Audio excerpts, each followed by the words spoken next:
Hello, everyone. This is Ronnie on the Lightheart podcast, and we have another fantastic guest today, and that's Wade Lightheart.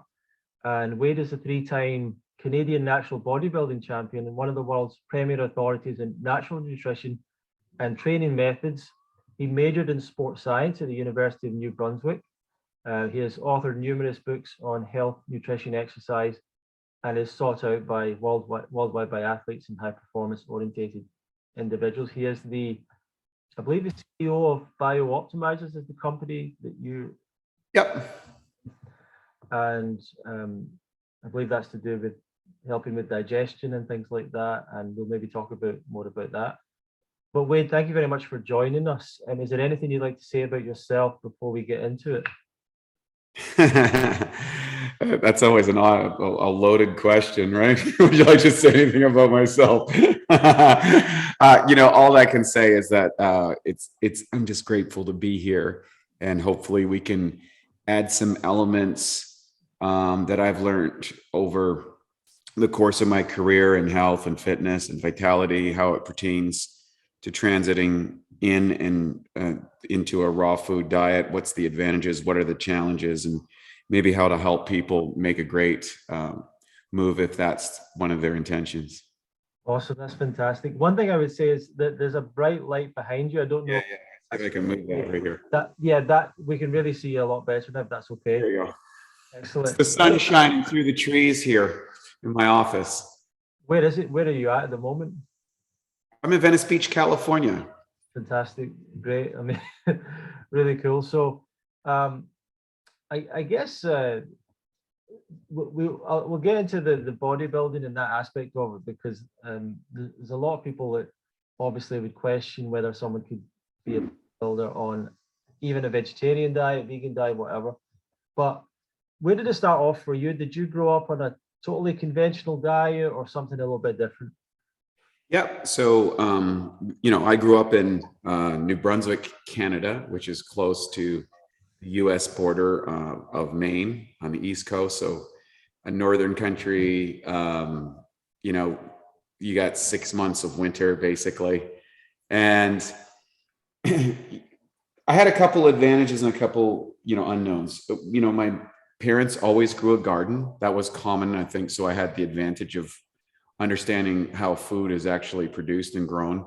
We ate a lot of a lot of local livestock. That was part of the culture and how things worked in a northern type community. And then, I remember in my teenage years when my mother, who was moving to organic food, she wasn't using pesticides and fertilizers and things. We kind of thought she was odd, and she said, "Don't use the microwave." And we thought that was odd, and we didn't understand that. And then I had the unique experience when I went to university to study exercise physiology. I was struck how the food at the university made me feel different. And then I'd come home in the summers and I ate my more traditional homegrown food. And I was like, there might be something to what my mother's saying here, right? I could see a physiological difference in myself with energy and sleep patterns and things like that. And really the difference was chemicalized food versus non-chemicalized food. Wow. I was like, okay, well, that was a discovery. At that time, in around 1990, the bodybuilding community, I had played hockey and stuff like that, kind of reached the zenith of my career there, and then had been working out for a few years just because to get bigger and stronger for the sport. But I fell in love with the bodybuilding bug. And of course, I was reading books from Arnold Schwarzenegger and things like that. And they told you needed to eat, 1 gram per pound of body weight and lots of meat and all this sort of stuff. When I did all that stuff, went and trained and started to having success in competitions and et cetera. And most of the dietary philosophy back then was focused on macros, your protein, your carbohydrates, your fats, almost zero mention of fiber. Supplements were very low quality. Most of them had no science behind them. It was just hopes in a bottle. And that's where the world was back then. And accessibility of information and stuff was very low. And so whenever we look at, maybe this is an overarching thing, is first of all, your nutrition knowledge is not it's not static if you're continuing in a field.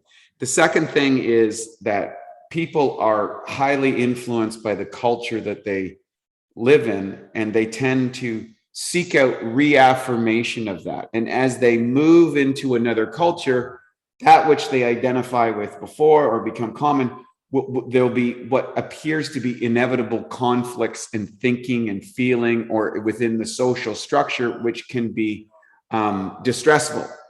And this is, I can't underestimate this to people who are considering moving to a plant-based or a raw food diet, because it's just not as common in the world or in the advocacy of very nutritional protocols. And so people, it's very hard to get past their own biases. And I experienced all that sort of stuff. We didn't know about raw food or anything like that. That was fairly wild conceptualization.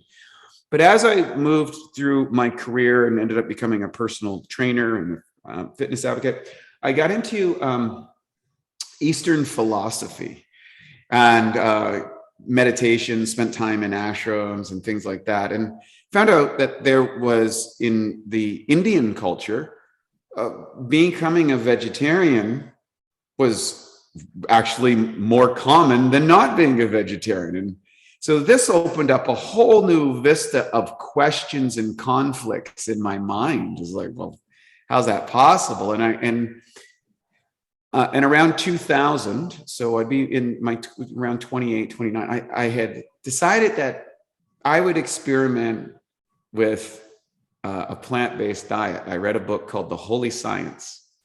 Changed my life. And The Holy Science was written by Swami Sri Yukteswar. And it was one of the most fascinating books I've ever read in my life. It's, number one, it's very concise. And number two, it does a comparative analysis between the traditional Hindu values as advocated by Krishna in the Upanishads and Bhagavad Gita with the Christian ideologies that are the foundation of Judeo-Christian Western philosophy, and then identified where is the right life and right dwelling and nutritional support of the body, the astrological position of the universe, well, how the body works from an energetic perspective, how our senses work, how we misidentify things, how we identify things. In this little tiny book of 100 pages, like it's a tiny book, but it's so concise and precise. And one of the areas that he talked about was that a vegetarian diet was more suitable for advancement in consciousness or meditation. Well, I was like, that was in conflict with many things that I had from my Western ideas, but I saw these comparisons, which were, he was actually drawing similarities between Eastern and Western thinking. But here I'm left at the bottom of this performance-based diet, which is primarily based on macros. I've had tremendous amount of success as a bodybuilder. I've won, various championships and stuff. I'm like, but it's against what everybody says. I'll run an experiment. So I went on a plant-based diet for 2 weeks. Didn't lose all my muscle mass and didn't blow away. I was like, okay, well, I'll try 2 weeks more. Felt pretty good. I said, I'll do another month. So I went 2 months on a completely plant-based diet. At the end of the second month, I think, I guess I'm going to have meat anymore, and stopped and never ate another piece of meat in the rest of my life. Now I'm a guy going from literally, if it doesn't have meat in the meal, it's not right, to like completely dropping it in 2 months' time. Now, I do believe that the information created the possibility of that happening. And so if I'm dropping seeds here today to your listeners, I want to plant the seeds in your mind of potential. I'm not saying it's an absolute. I'm saying, hey, let's just suspend our disbelief. Let's just, as opposed to a rigid position, which we know is not the right position if you're in martial arts. A rigid position is taken apart easily. You want to be flexible like bamboo. We want to expand our capabilities. We're going to drop a seed of, okay, that's a potential. I dropped the seed, I planted it, I felt great. Let's move forward.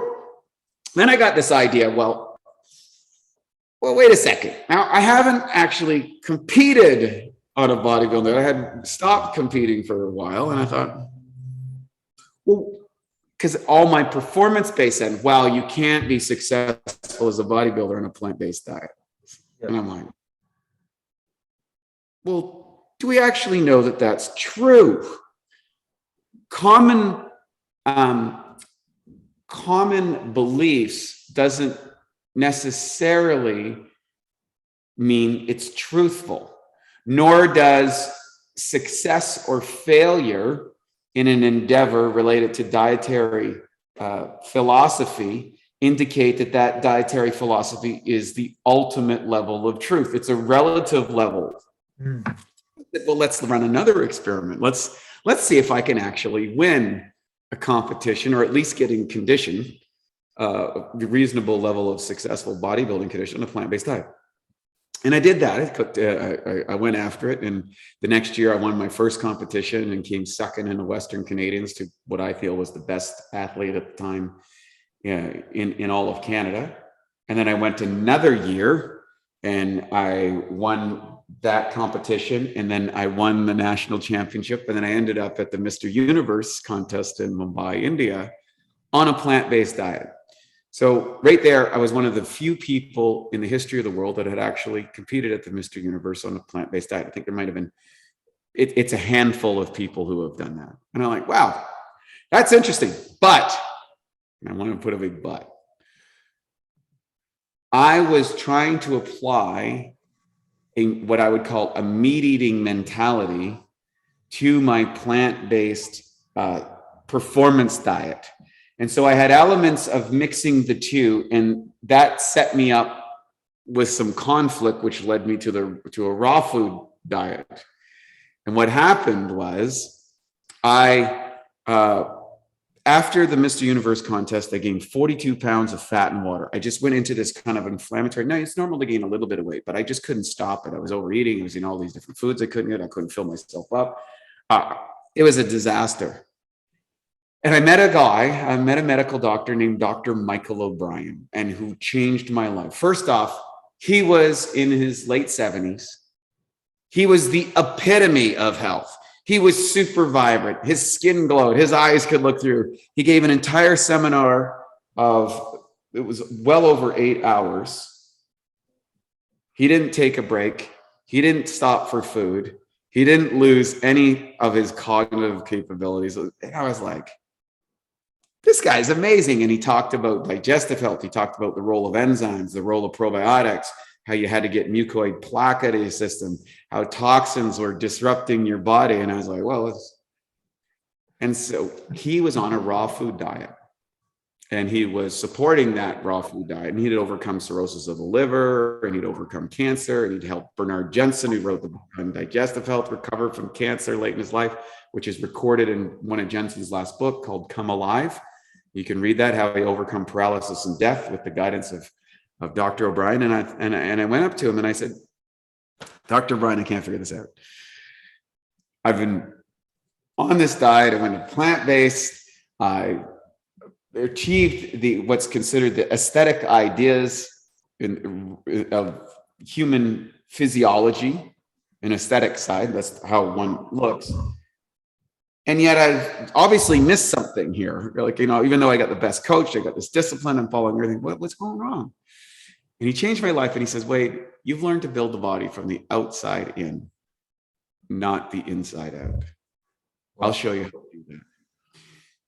And so I went on a completely raw food diet, and I took a bunch of suggested herbal cleansers and micronutrients and vitamins and minerals and an array of enzymes and probiotics.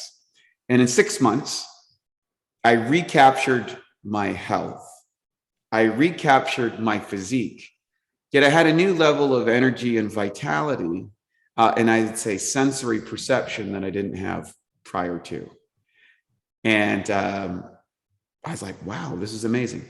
Now, there was one small challenge. I noticed that I couldn't train as much or as frequently as I could before, my recovery wasn't better. Although I felt better, I felt I couldn't push myself the same way in the gym before.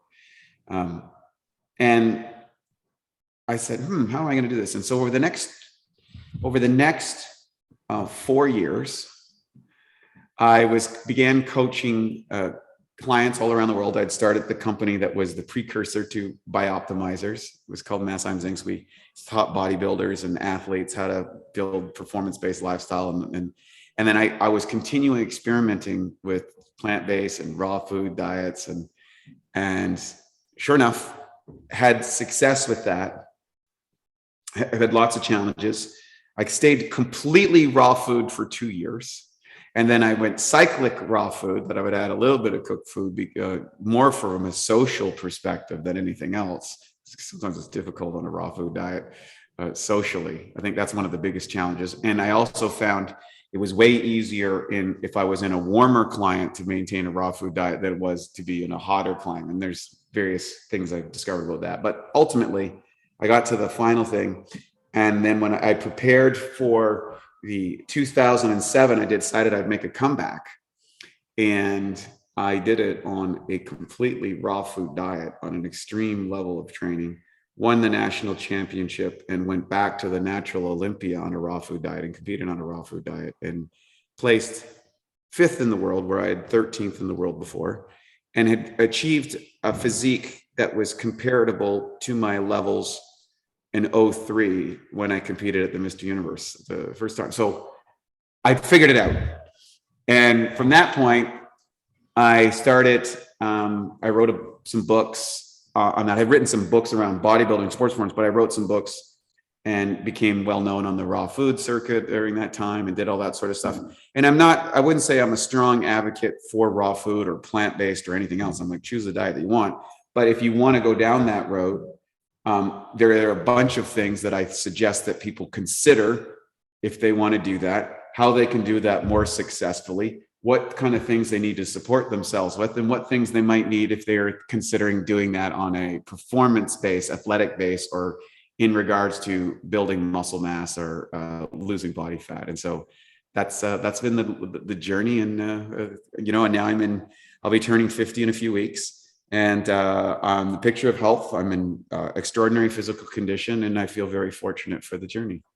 That's fantastic. And I think something I heard you say in an interview was that when you were competing on your diet, that a lot of the other guys you were competing with, they all looked good, but they were all having challenges. You were kind of happy and vibrant, and you didn't have the pains and things and then were suffering to get that physique and to get in that condition, and you weren't. Can you talk about that a little bit?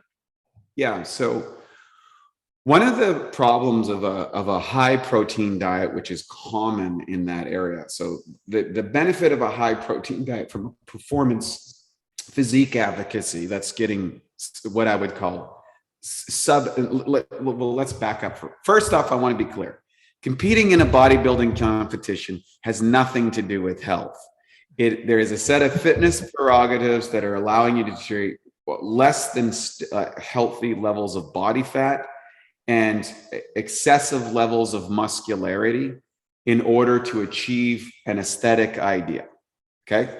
All athletics are performance-based, where fitness is a part of it, but are not necessarily healthy. It's not healthy to go play American football and smash into each other. It's not healthy to figure skate every day and, do quads and land on your back when you have an injury. All athletics involve a certain amount of health challenges in the pursuit of fitness or performance, fitness being a component of performance. So in bodybuilding, you want to treat an aesthetic ideal, low body fat levels, high levels of muscularity, symmetry, shape, all these kind of performance. And in order to do that, a lot of people will advocate high protein diets, and they might either do a medium protein, high fat diet and low carbohydrate, or the other method is to do high protein, high carbohydrate, low fat. Those are the two basic ways, and depending on genetics and variants, you might choose one over the other at any given time. Fine. Now, here I was going at it with moderate protein or low, what would be considered low protein, moderate carbohydrates from sources that aren't usually sourced on that, moderate levels of fat or low fat, certainly definitely low and saturated fat, which has another correlative challenge. And this is just the antithesis to that mentality. And that's why people said this isn't possible. And for the most part, they would be right. Now, I was able to develop proteolytic enzymes that allowed me to extract more amino acids out of the food that I was getting. And conversely, with my competitors, with high protein diets, the advantage of it is it's high satiety. One of the things that you have to fight with in order to hit that levels of body fat is a continuous state of hunger, especially as you get close to the contest. Right. And that has mental effects. You can be, can be mentally challenged. You can be disciplined. And you oftentimes will have dysbiosis in the guts where undigested proteins start to leak in the system. And that causes an inflammatory response in the body. So that in itself can be extremely challenging. And that leads to, joint pain, brain fog, low energy, things like that, which are common with bodybuilders. Now, when I had my low protein content and was able to extract maximum amount of amino acids with very little undigested proteins going into my system, I could eat 85 grams of protein at a weight of, say, 175, 180 pounds, where my competitors would be eating 200, 250 grams of protein. So the efficiency of my digestion allowed me to get more amino acids, because you really want amino acids to recover. And then they might have been getting on eating a couple hundred grams of protein a day. And that was what allowed me to become successful on a raw food diet. The sources of plant-based proteins that I was using, the digestive aids in proteolytic enzymes, as well as proteolytic probiotics, to ensure I was getting all the amino acids without tripwire. And because I had that, I didn't have the brain fog. I didn't have the low energy. I was able to achieve the very low levels of body fat, which are performance-based requirements of that sport. But the good news is I had a level of health and vitality that my competitors didn't have. And so that was not easy to get there. It took me 4 years, 15,000 clients I coached over that time, and to figure out these parameters. And then I had to develop an array of enzymatic and proteolytic solutions over and above what I learned from Dr. O'Brien, who dealt mostly in illness conditions. And we were dealing this as a performance-based. And I figured that one out and became relatively successful in that. And it's like, okay, we solved that challenge. And that was the door opener to say, there's a lot more to diet than what has been advocated to what I call dietary tribalism. In other words, a given diet can be successful for a certain group of people, and it'll be unsuccessful for another group of people. Well, why is that? And then I looked at why fasting had a long history of helping people healing. And the elements that make fasting successful and the elements that will generate people to go to certain types of diets are actually related to digestive capabilities inside the body, whether they've been compromised or not compromised. And that's what determines how one becomes successful on a given diet. So any given diet, you need to understand how you're digesting, absorbing, and utilizing the nutrients of that diet. And you can tweak it in various ways using specific aids relative to your individual genetics, lifestyles, and goals to optimize that. And of course, that's what led to the company we call today as Bioptimizers. So what was a typical, when you were training on a raw food diet, what was your typical day in terms of eating and training? How did that look like at the time? Well, what was fascinating about it is, so this is going to be kind of wild for people. I haven't really revealed a lot of it. I was going along and I had been kind of advancing my meditative practice, and under an unusual set of circumstances, I had a vision of myself competing again, which I had retired years ago and had no desire, but it kept popping up in my vision. So I said, well, there is a contest coming, a national championship in 3.5 weeks, which the normal preparation for a diet for a contest is somewhere between 12 and 20. So training to be fit and training for a competition are two very different. They're diametrically different. And I was like, well, that's not even possible. But I thought, well, what if I started combining? What if I did this? What if I did a raw food diet? And I crammed literally 4 months of training into just under 4 weeks. What would that look like? And what would I need to do? And so I did it. I went on a ridiculous, and I don't think this is this piece isn't sustainable. I want to be clear about that right now, but this was under very tight circumstances. I was running a holistic health clinic, so I had access to a hyperbaric chamber, an infrared sauna. I was using a rebounder. I was consuming about 2 gallons of ionized water every day, boosted with ionic minerals. I was training 3 times a day in weight workouts, 5 rebounding sessions, sleeping in the hyperbaric chamber, doing the infrared sauna, running electromagnetic frequencies through the body, and consuming a raw food diet in order to do that particular process. And I was able to stay within that parameter for that period of time. Once I won the national championship, I down-regulated the training frequency to twice per day with a long cardio, like cardio session. When I say cardio, it was just really slow walking, so I wouldn't overtax my body, and continued on the raw food diet for the next 3 months, and before I competed at the World Championships. So I think I'm the only person to have actually competed drug-free at both the Mr. Universe and the natural Mr. Olympia on a plant-based and then a raw food, like on a raw food diet. I think I'm the only guy that's ever done that. So it was odd. So I want to be clear about all of the other things that were augmenting that. And then my raw food diet, my protein sources came from pumpkin, pea, and hemp protein. So I would grind those together because at that time there was no availability of those things. So I would literally grind those up myself. And I was living in Vancouver, Canada, which was one of the epicenters of the hemp protein market. And so I was lucky at the time, because this was way back in 2007. And I had been using hemp protein, and then I had added pea protein and pumpkin to boost up the amino acid content and the profile a little bit. And then I was mixing in raw cacao into that to make it a kind of a chocolatey flavor or whatever. And then I was eating, vegetables, northern berries, and and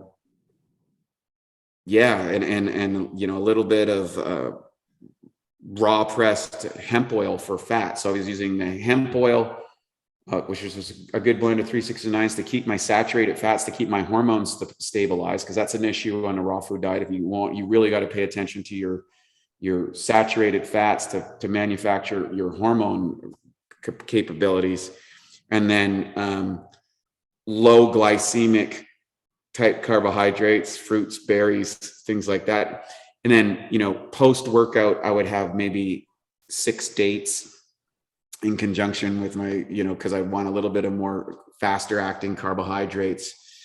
And that's how I did it. I had a very low calories for the day, was approximately 1,500, which was a severe calorie deficit, because I was probably burning 3,000 a day. And really, you'd only have 1,000 calorie deficit at the most for a male, and 500 generally for a female.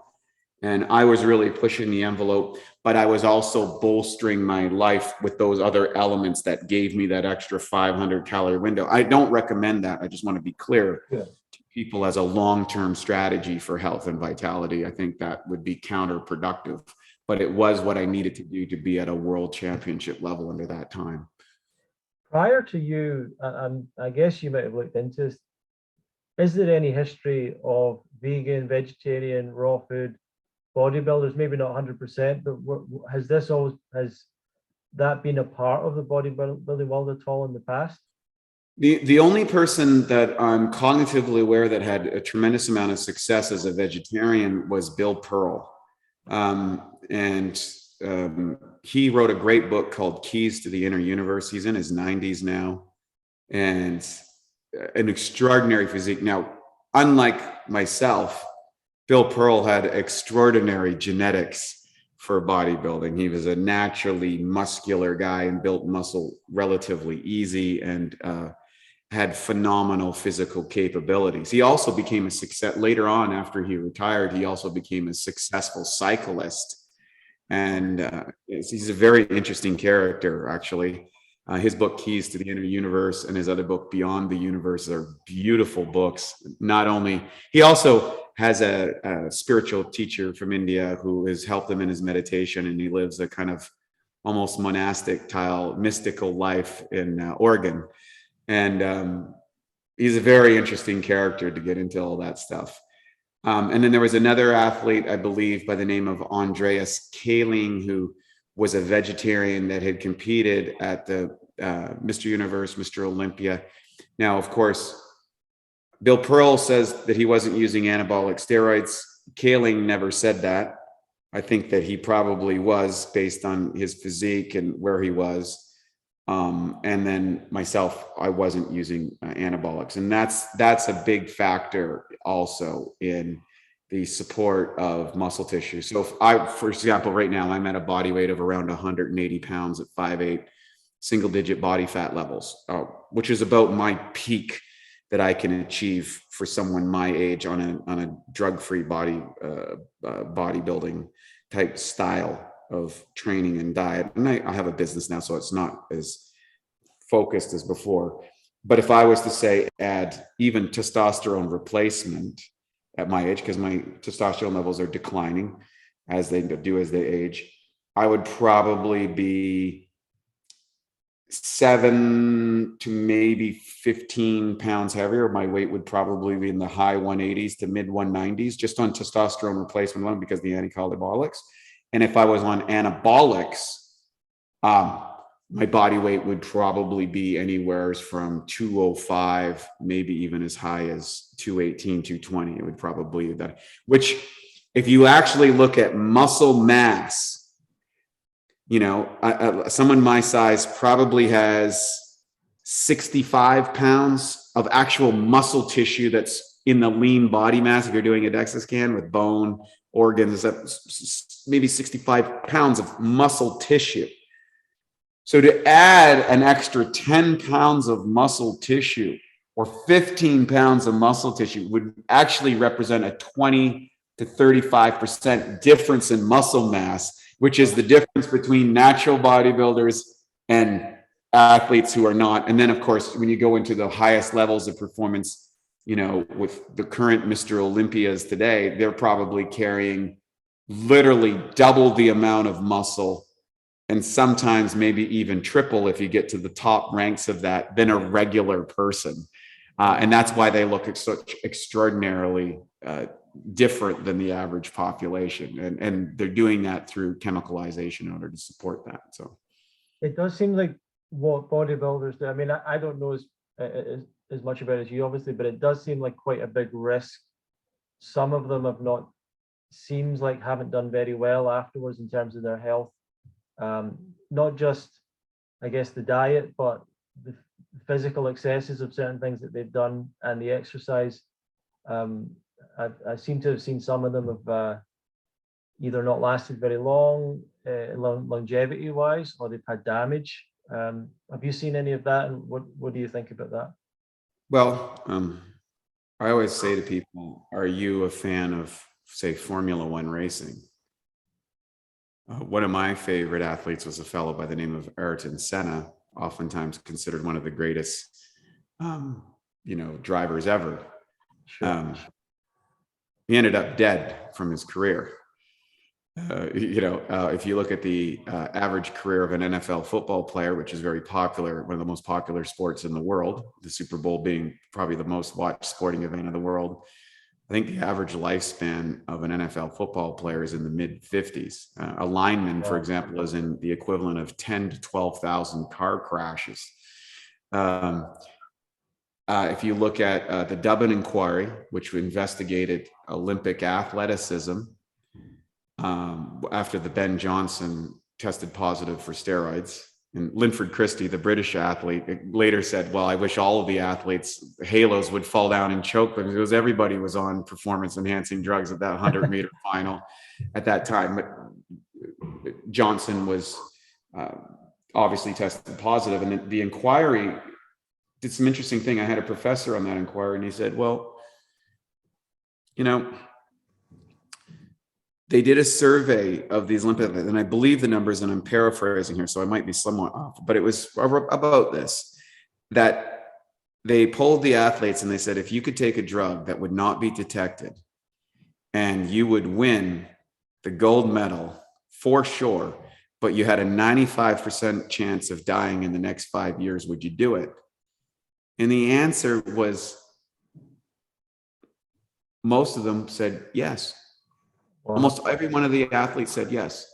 So when you are looking in a magazine at Mr. Olympias or race car drivers or top MMA fighters or whatever the sport might be, if you look at cycling, you know, with the Tour de France, when erythropoietin was invented, I think it was in excess of almost 30 athletes died the first time that they started using, because their blood was turning to molasses, the most cardiovascularly advanced athletes in the world. So it's not a good comparison to look at the top level of any sports, which are going to be 5 and 6 sigmas away from the population, and classify that sport as unhealthy. Right. Because the funnel that a person is looking at is an issue. Now, what I will say is that when the 1990s came around and Dorian Yates came into the scene, who became was an extraordinary athlete out of Birmingham, England, and he ushered in what most people called the mass monsters, and started using a variety of chemicals and agents and stuff like that. And I ran into Dorian recently, and he's certainly a transformed and interesting person. The same thing that led him to end his career due to injuries from his training. You know, now does a great cardio program, but he take that same attitude and applied it to his spiritual realization, and he's become just an extraordinary human. So he's an extraordinary person. But that ushered in to what you indicated, a whole array of people who were building a lot of muscle, excessive amounts of muscle, which is against our evolutionary survival dynamics from longevity, energy expansion, the laws of thermodynamics, the support of muscle mass, and the reduction of body fat.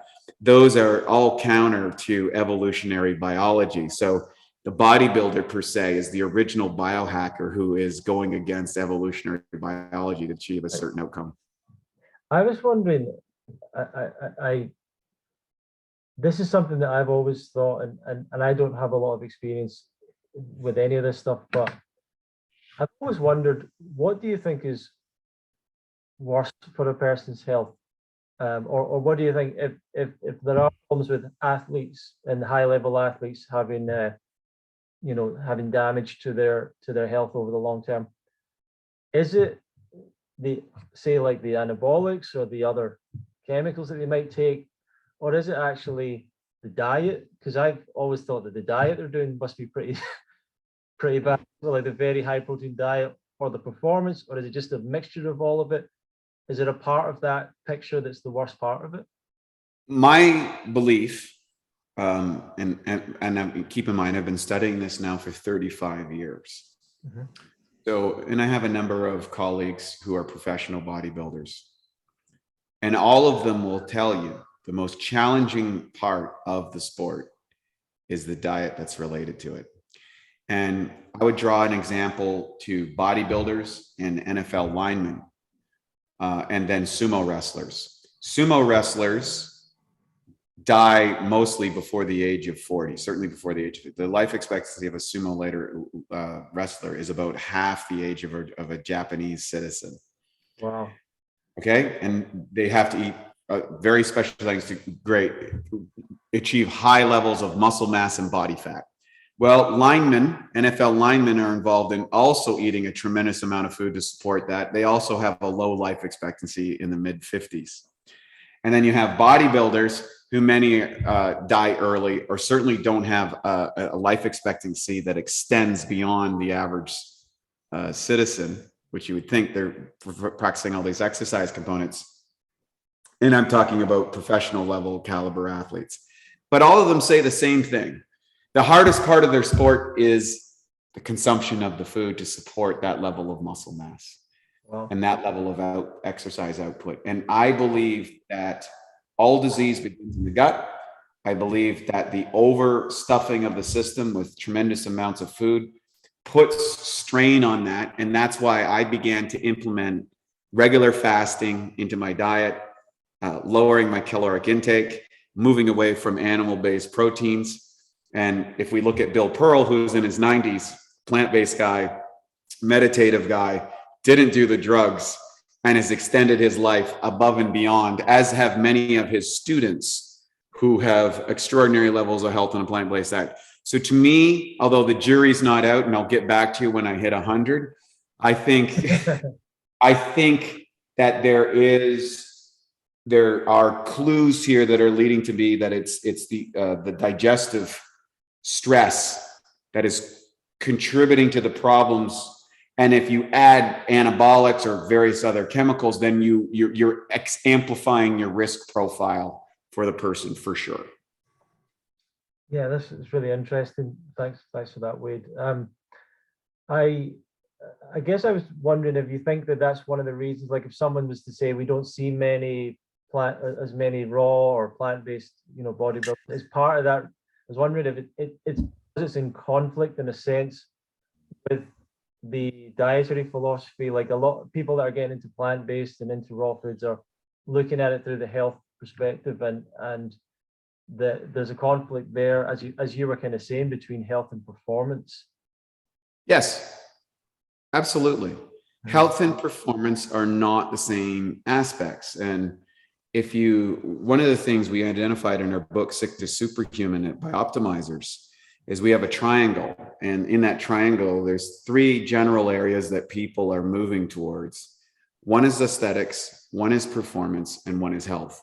Now, aesthetics are essentially is creating an aesthetically pleasing physique, which is usually to support propagation of the species by being better from an athletic type of selection, which leads people or the opposite sex to believe that you might have better genes to pass on into the future. It's a completely biological observational drive, which has been proven over and over by social media, dating apps, and things like that. And so that's pretty evidence. And people can call it vanity, or people can say I'm doing it for this, but that's really the driver. The second thing, performance-based. Well, maybe people derive a lot of pleasure, like I do. I love going to the gym and working out. I love the feeling of that. I love the progressive nature, and it's a way to keep healthy in a technologically advanced world. I just enjoy the process. I have a friend who loves long distance running. Now, and he runs every day. He gets up at really early every day and runs every day. In work, he's a manual labor job and is very fit on a cardiovascular level. So if you look at those 2 areas, they're both performance-based in completely different parameters, but it's the way that we achieve a certain level of fitness. Now, there is a point, and I would say if you look at Peter Attia, the longevity expert, medical doctor, he relates that cardiovascular fitness, if you can take it to the top 2.5 percentile, okay, which you're not into, say, a high performance level that would be competitive on a national scale and endurance training, but you have that high a level fitness, that seems to be the cardiovascular threshold. If you look at longevity studies from muscle mass and its ability to maintain longevity, if that's your goal, you're probably around that 2.5 percentile again. So you want more muscle mass than, say, a natural person. You want better cardiovascular things. And you could probably go to flexibility. If you got into that 2.5 range again of flexibility, your mobility would probably be the best. And so I think those three parameters would constitute how you're going to live well, have to live strong, and have a high level of performance, maybe not at a competitive nature, but certainly for an extension of life. And that's going to lead to generalized health. And then your diet should be designed to offset the genetic risks that you carry with for your thing, so that you don't turn on the epigenetic switches. That's how I look at the whole profile now that I'm 50. When I was 20, I didn't care about many of those things. I just wanted as much muscle mass as possible. And so I think balance comes over time, but balance is often achieved by being disbalanced at periods of your life in order to bring it back into the whole. And so that's how I look at it. And I think, to kind of circle around to raw food diets, because I think that was the original design. We went off on major tangents. Where do I feel raw food diets fit into this whole genre? My experience across the board is that most people on the planet will do very well by engaging for a raw food diet for a period of 6 weeks to 3 months every single year. Depending on where you are climate-wise, you may be able to sustain that for a long period of time, like indefinitely, if you are addressing the limitations that diet might present. You might be able to do a partially raw food diet, and I would say what would be my level of raw food diet today? Probably 70%, 60 to 70% of the food I consume is raw food, 30% is cooked. Probably could go as high as an 80-20 if you wanted to be disciplined. I think I could eat still a little bit more raw food diet. The other 20%, I believe the social benefits that are required and some of the convenience are beneficial for me. And then periods of complete food restriction or raw foodism is something I incorporate on a psychic level in my lifestyle, because I just find I feel good on it. I like that feeling, and it's a way to recalibrate my senses, my awareness, my health, my vitality, reset my metabolism, my apostat, as well as reduce any cravings for foods that aren't supportive of my lifestyle. And that's how I fit that into my whole life. Amazing. And it's really interesting that it seems like your journey towards changing your diet wasn't as much related with health issues. You've not really brought up that you had major health issues, but you were obviously you read the book, The Holy Science, and you were actually looking for I guess more energy, and also the progression, the spiritual progression aspect of it. So has that been a major motivator for you in trying to stay healthy, and do those things go together as well? Yeah. The one thing I can absolutely attest to of engaging in a mostly or completely raw food diet, sensory acuity without exception goes up. And it's very noticeable inside of that. Your sensitivity to foods, to environment. Now, in a highly technological world, that can actually be detrimental to your culture. And I would say that if you're going to maintain that diet, you're probably going to have to move to a more rural, peaceful setting. I think you're probably going to be moved towards a more ascetic lifestyle. And that is ASCETIC, ascetic, as in asceticism or mysticism. And I think there are significant that in itself is a performance-based diet. It's performance to the reduction of stimulation in the nervous system of the body, which was indicated also in the Holy Science.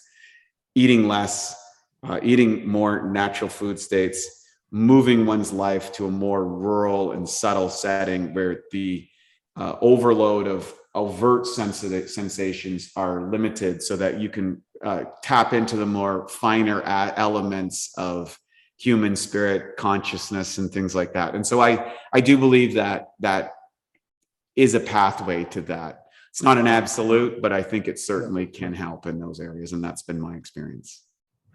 Well, let's get on then to what you're doing now. And you obviously went from bodybuilding and personal training, and you started, I believe, a number of companies and been very successful at that. Do you want to talk about that whole journey and what you guys do and what you offer, how you help people? Yeah, so my company's called byoptimizers.com. Inside that, if people go to my site, I give away an awesome health course, which is a 12-week, 84 days, the 84 days, and it's 5 to 15-minute videos, which gives me the entire parameters for health: air, water, exercise, sunlight, cellular optimizers, mental beliefs and attitudes, education, testing, coaching, all of the components that I learned over the entire life, compressed into a systematized course of application. We don't even get to diet till far into the course because we've got to get the foundations of air, water, and movement, which I think are a priori to diet as far as living long, living strong, and living your best life. And then we get into the nuances of that based on the individual. So that's that. Byoptimizers.com. Of course, I did run into challenges. I gained all that weight after the Mr. Universe, 40 pounds of fat and water in 11 weeks. And when I recovered, I was able to optimize my digestion. And since that time, we've been building digestive health aids, which are used by virtually all the top biohackers in the world. Are an advocate. We have a research facility in Sarajevo, Croatia, Birch International University, where we have 13 PhDs and master students who are working daily to see how nutrients and vitamins and minerals and what type of enzymes work best and how we can feed probiotics for them to produce interesting nutrients. And we put that into our dietary aids for people because digestion is a big problem with chemicalization of the world. It's almost everybody has compromised digestion to various degrees. It's why they select certain diets, and it's why they need digestive aids now in order to optimize their digestion because chemicalization has become so deep and extensive. And then we also developed magnesium supplementation to augment the massive magnesium deficiency in the world. We have I think the world's best magnesium. Certainly it's one of the most best-selling and successful magnesiums ever created, 7 different types of magnesiums. And then we've got another company, which is in cognitive enhancement called Newtopia, where we are optimizing the neurochemistry of people's brains to allow them to achieve different brain states virtually at will through an array of nutritional supplementation.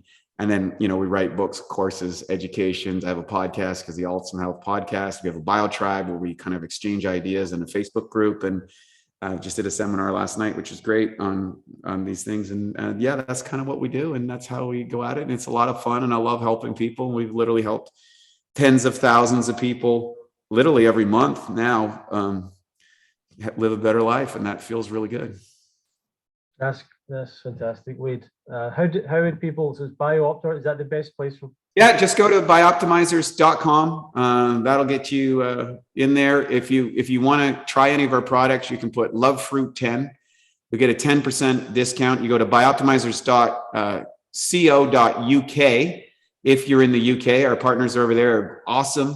You get that discount code, and we give a money back guarantee on every single product that we offer for 365 days. If it doesn't work, if it doesn't blow your mind, if it isn't better than everything you have, you get we'll refund all your money to de-risk it because it's our service to you to keep on experimenting.